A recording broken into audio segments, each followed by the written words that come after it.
pemikiran yang selalu bersyukur. Bukan berarti kita tidak boleh berpikir tentang negatif ya, tidak. Tetapi ini adalah sebuah cara untuk kita bisa melatih diri untuk melihat hal yang positif.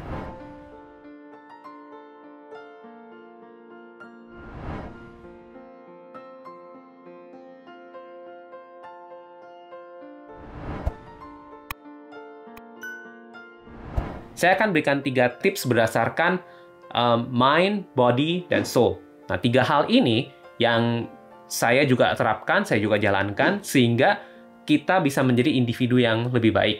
Dan kita bisa seimbang, atau stres kita juga bisa seimbang. Contoh mind, yaitu kita sebagai seorang individu, kita mengembangkan pikiran atau pemikiran yang positif, yang growth mindset, yang punya pemikiran yang selalu bersyukur, yang melihat hal-hal itu lebih banyak positifnya daripada negatifnya. Bukan berarti kita tidak boleh berpikir tentang negatif ya, tidak. Tetapi ini adalah sebuah cara untuk kita bisa melatih diri untuk melihat hal yang positif. Karena kita secara natural melihat hal-hal itu sudah negatif dulu kok. Ya, jadi kita tidak perlu melatih diri untuk melihat hal negatif, tapi kita perlu melatih diri untuk melihat hal-hal yang positif, hal-hal yang bisa disyukuri. Ya, dan kita seimbangkan itu dua.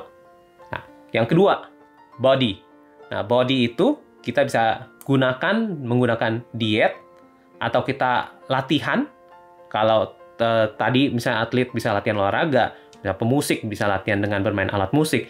Untuk pelajaran kita bisa berlatih pelajarannya untuk dapat melakukan dengan baik. Dan juga beristirahat yang cukup. Ya.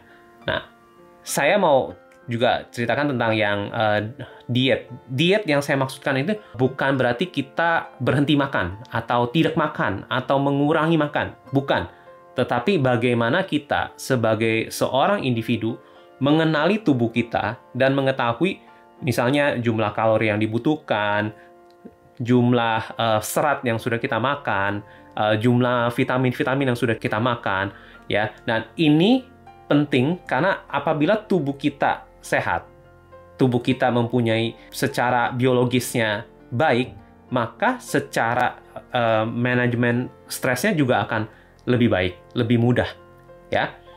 Nah, yang ketiga adalah soul, atau kadang-kadang juga bisa dikatakan spirit, ya, di mana kita juga menyediakan waktu untuk misalnya berdoa, ya, menenangkan diri, ya, bagaimana kita bisa benar-benar misalnya duduk tenang, kita benar-benar melatihan mindfulness misalnya, mendengarkan sekitar kita, atau kita benar-benar berjalan tapi secara perlahan, makan secara perlahan, ya, dan bisa berdoa dan misalnya menyerahkan masalah-masalah kita kepada yang di atas, sehingga kita bisa mempunyai keseimbangan mind, body, dan soul. Nah, 3 hal ini bisa diterapkan dengan mudah dan dipraktekkan di mana saja. Boleh satu-satu, boleh sekaligus, boleh dicoba misalnya hari ini saya mau berpikir positif dulu.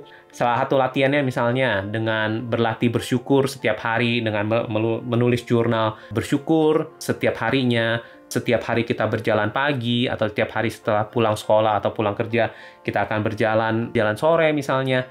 Sesuatu yang simple yang bisa dijalankan dan secara rutin dan konsisten. Ya, dan juga terakhir mungkin di akhir hari kita menenangkan diri, kita juga bersyukur hal-hal yang telah dijalankan, ya. Kita mungkin berdoa kepada Tuhan, dan kita sendiri semua menyerahkan kembali semuanya pada yang di atas. Nah, ini menyeimbangkan mind, body, dan soul kita, sehingga kita bisa menjadi sebuah individu yang lebih sehat. Nah, ini juga akan membantu stress management dari kita, dan juga bagaimana kita mengajarkan anak-anak kita untuk bisa membalance stres mereka.